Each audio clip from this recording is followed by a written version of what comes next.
two, three.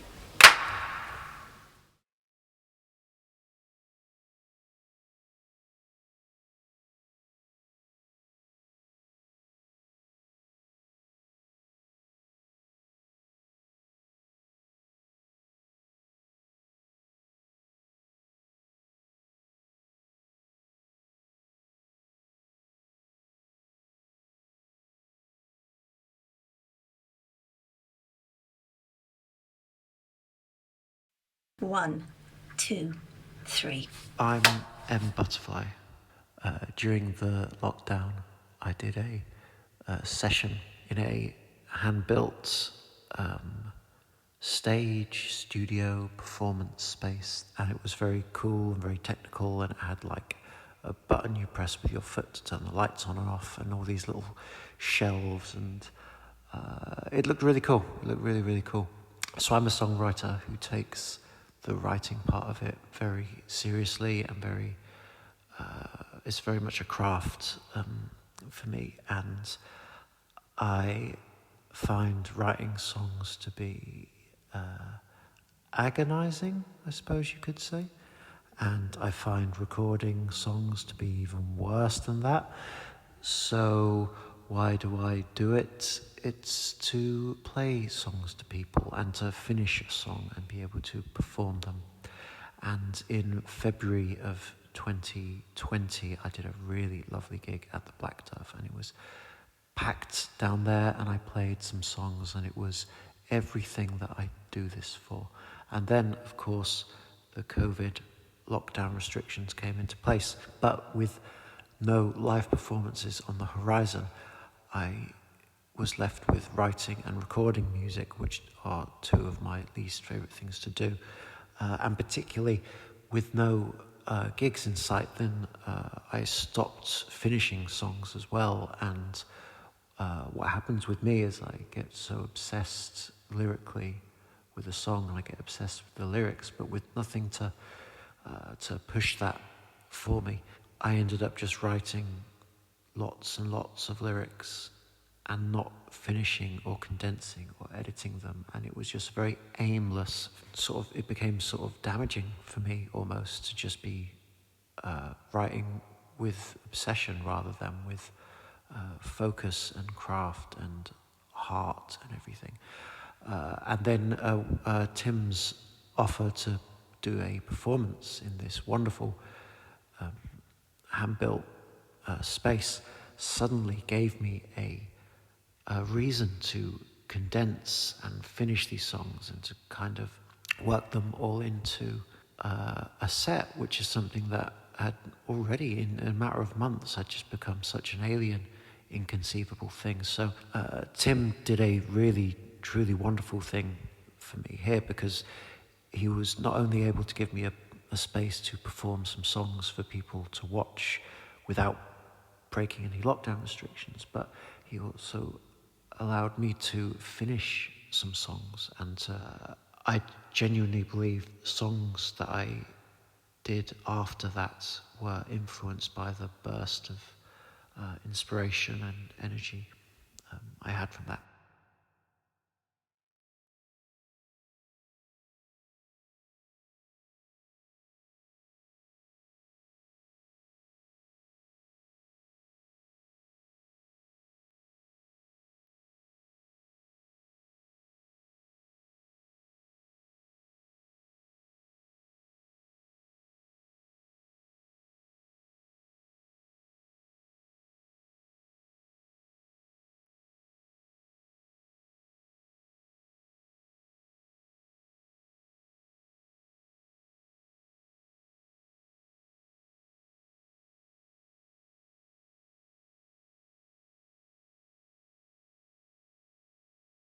One, two, three.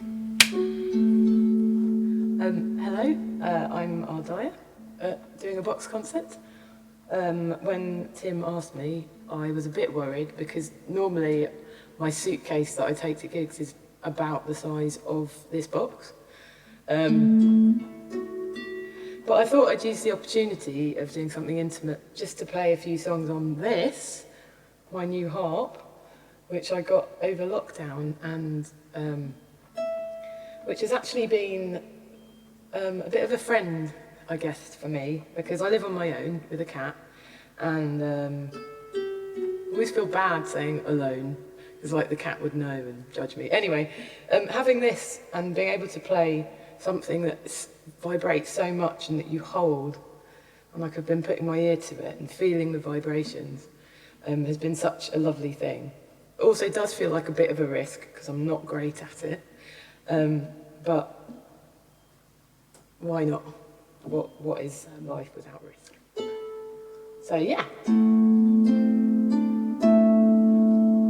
What's really great actually, when I was testing the sound with Tim, we realised that this note here, which is an A, is actually resonating through the stool, through the harp, through the stool, and around the box. So if you hear this kind of extra loud, low note there, that is the box becoming an instrument, and that's very exciting. You can hear it, can't you? Look, so check that out. That's the box, and then I move it.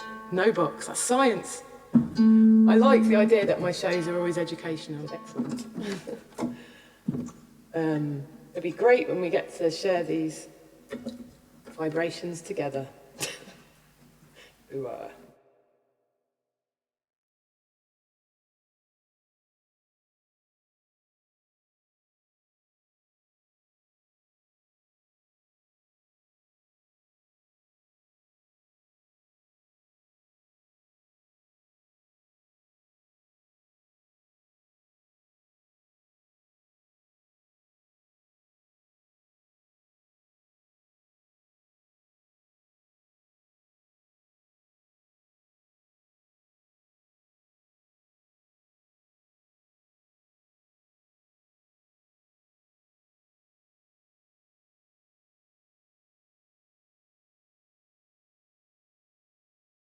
One, two, three. Hi, I'm Antonia Redding.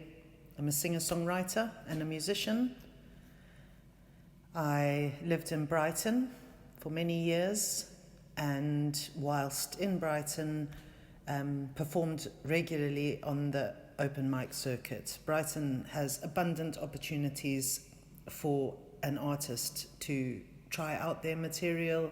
There's lots of open mics, supportive pubs, and this is what I did for many years. And then lockdown came, and that came to a swift end. This was difficult for me in lots of ways. Firstly, I'm PRS registered, and performing out in Brighton meant that I got some royalties, so that was my bread and butter. But more than that, singing and performing is good for my well-being, and makes me feel connected to life generally, but also connected to my community of fellow artists. Being able to be at an open mic and be inspired by and listen to other singer-songwriters and share their experiences made me feel like I was part of something greater than myself. And when lockdown came, this took that away. I found during lockdown that I didn't really have the impetus to even write new material, let alone play or practice my songs, because I had no platform to take them to and perform. And I realized that this affected me adversely, because I couldn't find anything to write about, and there didn't seem to be any reason to write. And then I had an opportunity to perform at a box concert during lockdown. I mean, this changed everything. For one thing, it gave me the motivation to play every day, to practice for the gig. And I remembered that playing music and singing makes me feel great, really changes my mood, lifts my spirits, and allows me to tap into a creative part of myself that I wouldn't normally get. So performing at the Tiny Box during lockdown was a treasure, an opportunity to feel once more connected to my community, and almost to feel in some way at home because I feel at home when I am doing this work.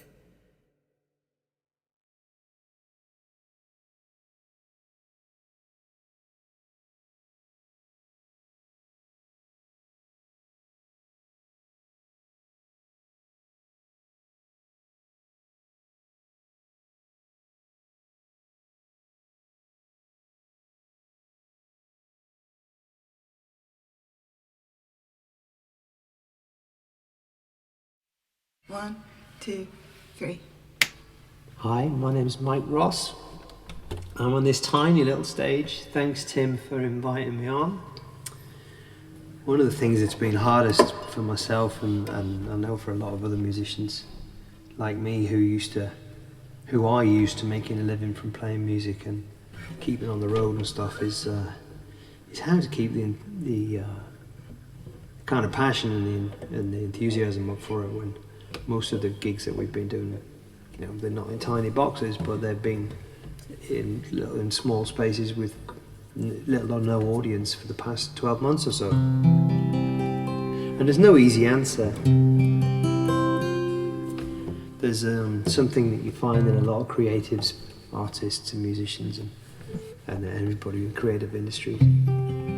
There's a requirement for engagement, there's a requirement for participation.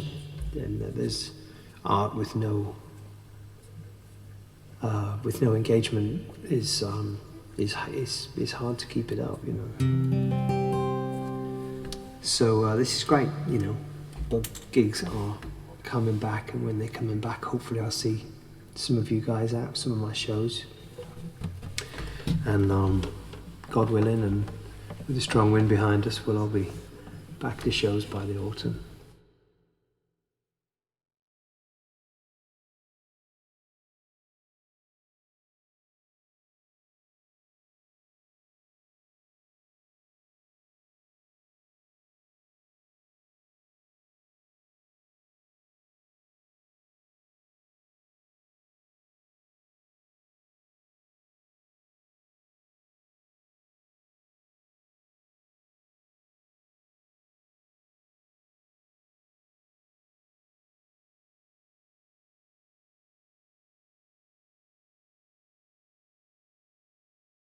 One, two, three.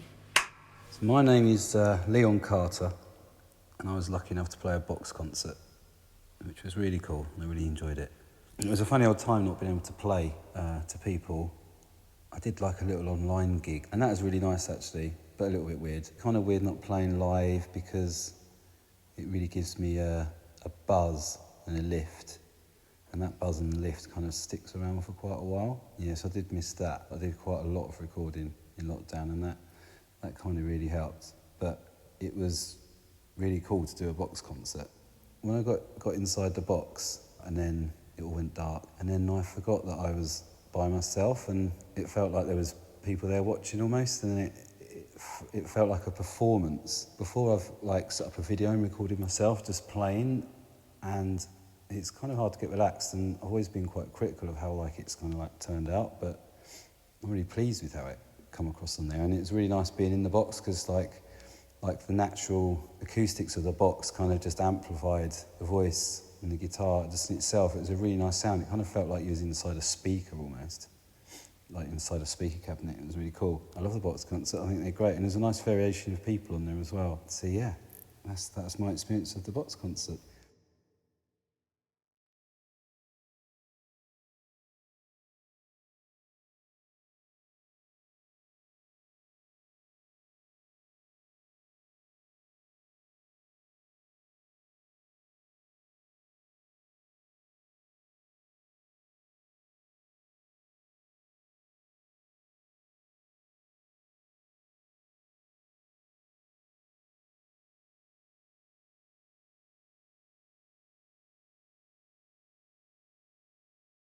One, two, three. Susie John, Box Concert 2021.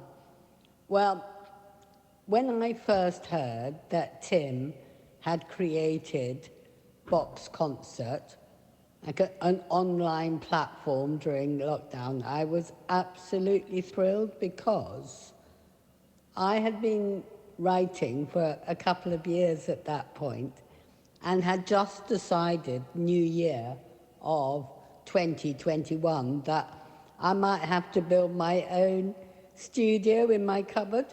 So when my friend Noni said that Tim had already started on his project and I could book a slot, it was like a dream come true.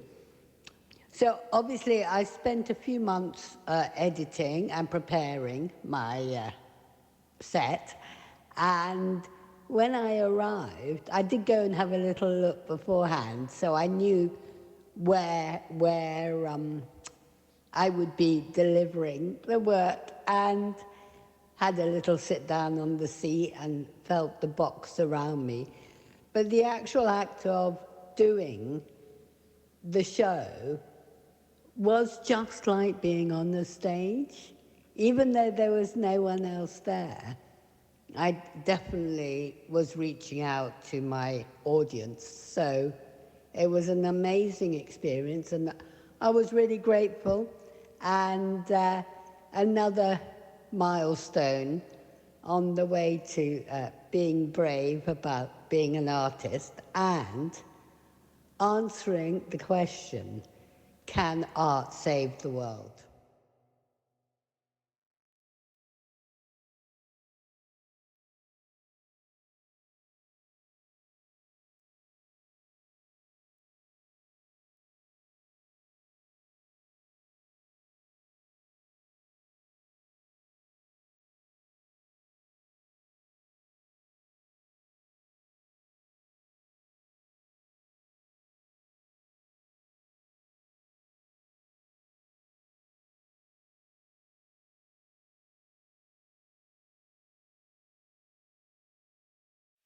One, two, three. Hello, my name's Charles Villiers. I'm a musician. I play guitar and I write songs. Tim offered me the opportunity to do a box concert, and I took him up. I was very nervous, but I knew it would be a start. And it was, in fact, the perfect start because it was so intimate and, you know, it was just the right challenge for me. So I'm very grateful. And since then, I really have, you know, built on that.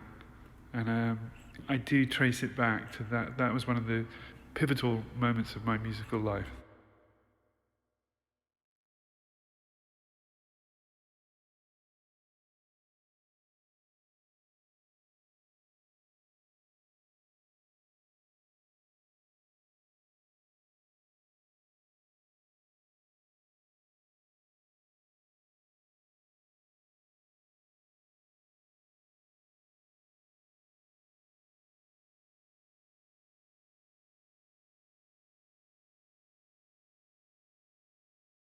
One, two, three.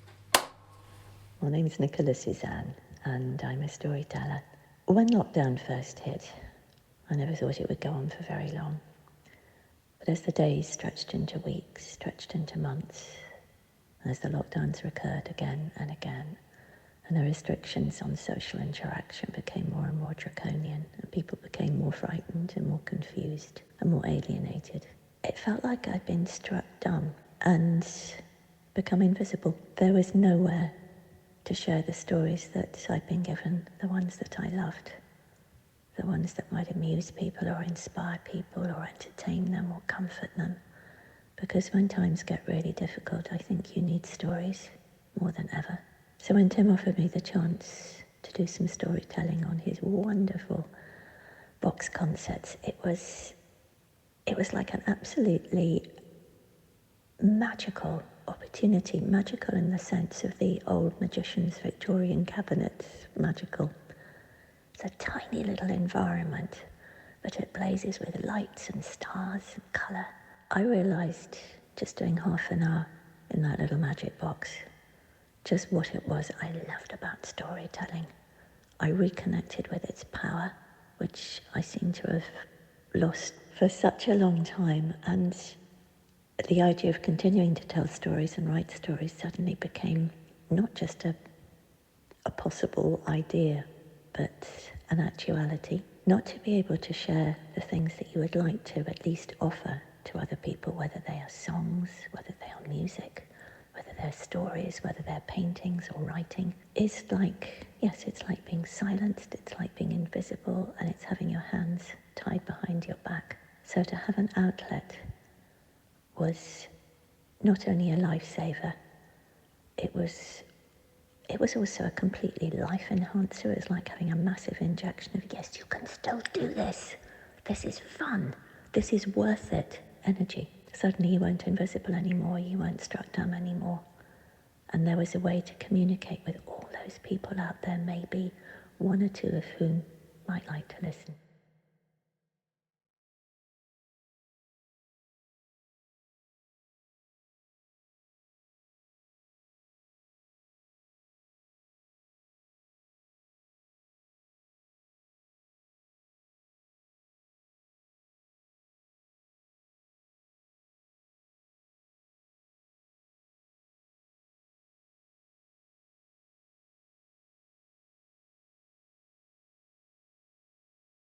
One, two, three. Hello, my name's Nick Farrell, aka the Silver Bullet. Just before COVID, I'd been living in Ukraine mostly, but I'd also had a lot of connections with Moscow, and at that time the situation was sort of tense, but it wasn't, too bad, and I'd hoped that things would get better, not worse. So I'd actually decided to go and live, although my girlfriend was Ukrainian and lived in Kiev, I decided to spend a year. We'd kind of agreed I'd go and spend a year in Moscow because it was something I'd always wanted to do. So I went over just before, about 6 weeks before COVID kicked in, and I was performing a lot there. I was very busy there, and I had a big six-piece blues band who played actually really near the Kremlin in this underground blues bar, and I used to play Wednesday nights, playing my own songs in blues and jazz, and it was great. It was absolutely right. It was quite a dream, really. I had a little apartment that I paid for, a little apartment in the middle of Moscow, so I had a very good situation, really, and then suddenly all hell hit the fan, really. My dad he'd had Alzheimer's for a while, but his Alzheimer's suddenly just, really took off exactly the same time as COVID. Mum collapsed. I got a phone call from my brother while all the COVID news was going on, and I was in Moscow at the time. So I arrived in London with my computer, and that was about it, some clothes. I never made it back to Moscow. I never have. And yeah, all the things I loved, really, travel, music, and Fetish were all completely shut down. So eventually, after the first year, I managed to get back to Kiev occasionally. So I didn't need a visa for that. So the second year of COVID, I sort of bounced between Kiev and London. And in that time, I came up with this idea to write a Kinky album and come up with a sort of Silver Bullet idea. Yeah, actually, I don't know exactly if it was in the first year or the second year, but during the COVID time anyway, at some point, I combined sort of performing jazz and blues stuff, songwriting basically, and sort of comedy and the fetish into this strange character called the Silver Bullet. So during lockdown, when I was in Kiev, actually, funny enough, Kiev was quite open, so I did do a few gigs there and went to a few parties and performed a bit. But then I would come back to England, it was absolutely, you couldn't meet someone for a cup of tea. So it was quite a strange dual existence I had for a while. But the box concert was great because that was really, I don't know, it was just very therapeutic, I suppose, very cathartic. It really helped me sort of feel part of an old me that had got kind of washed aside. So actually it was a wonderful moment that, and it felt really like catching up with my past in some ways and my friends in Brighton and kind of just creating something just purely for fun. And I suppose it was like a little tiny church or something, that experience, like a sort of prayer in a way to art and to a happy, a sort of simpler world. And I'm often with this opera singer tonight to sing about butt plugs.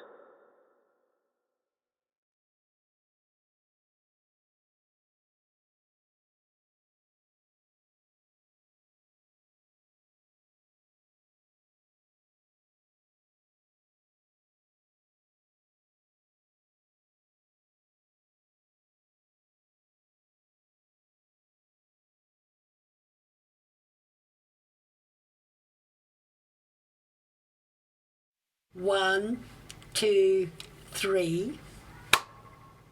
Hi, this is the Family Grave, singer-songwriter from Brighton. What was lockdown like for me as a musician? In some ways, it was a really creative period. Saved some money, got some time back, actually. And that allowed me to create lots and lots of new music, write lots of songs, which was really good.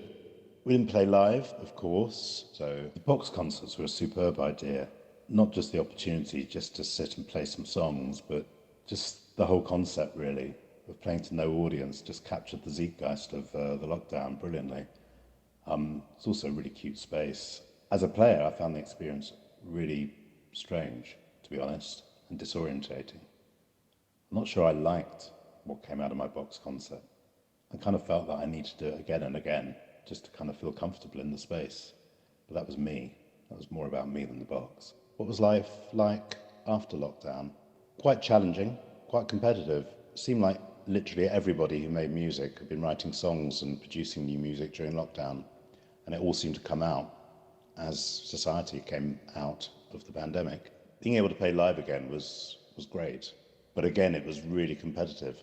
Seemed to be a lot of people in the same mood, just wanting to get out there and play more. It's hard to find gigs, actually. It was hard during lockdown, it's hard after lockdown. Seemed to be fewer venues, fewer punters actually wanted to come out and listen to music. People are still nervous, I think, to go out, or maybe they got used to not going out so much. So it's tough, but on the other hand, I do feel slightly invigorated, actually, and more creative. That time, that energy that's gone into more songwriting has been actually quite a good period for me as an artist.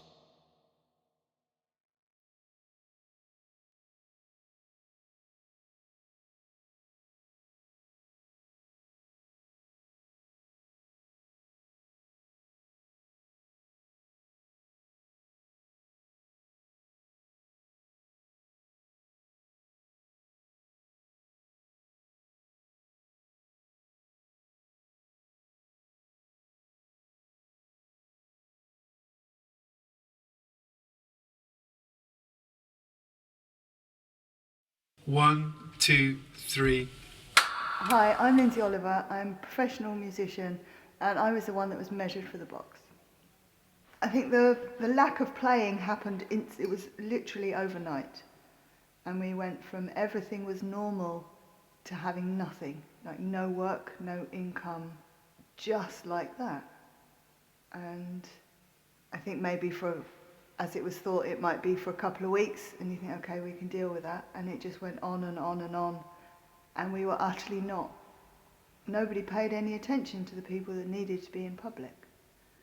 It was very strange. And I think if part of your sense of self-worth or who you are or your purpose in life or anything is a performance, you were screwed. It was like a tunnel without an end. And it just seemed to get worse instead of better. If it had gone on longer, there would have been a lot more serious mental health things that non-creatives cannot understand. It is a part of who you are, and if a part of who you are is cut off by whatever it's cut off by, you are less healthy and less of who you are, which can only be a detriment. No, the whole solo box thing, I'm used to doing it in bands. I will do a duo or I will do a 12-piece, and it doesn't matter, and that for me is easy. Doing it on my own is slightly terrifying. And so it felt almost like right at the beginning doing those first gigs of, oh my God, I'm on my own. And I did get proper gig nerves. There was that strange thing of the bit that I have trouble with is the talking in between songs. So I went in there thinking, this is going to be so awkward, I'm going to hate this, I'm not going to say anything, and ended up waffling loads of nonsense. But it felt way more like an actual gig than I thought it would do. The element of bad feedback in a gig was taken away. So that's always quite nice, is that you can just assume that, hey, this is going all right.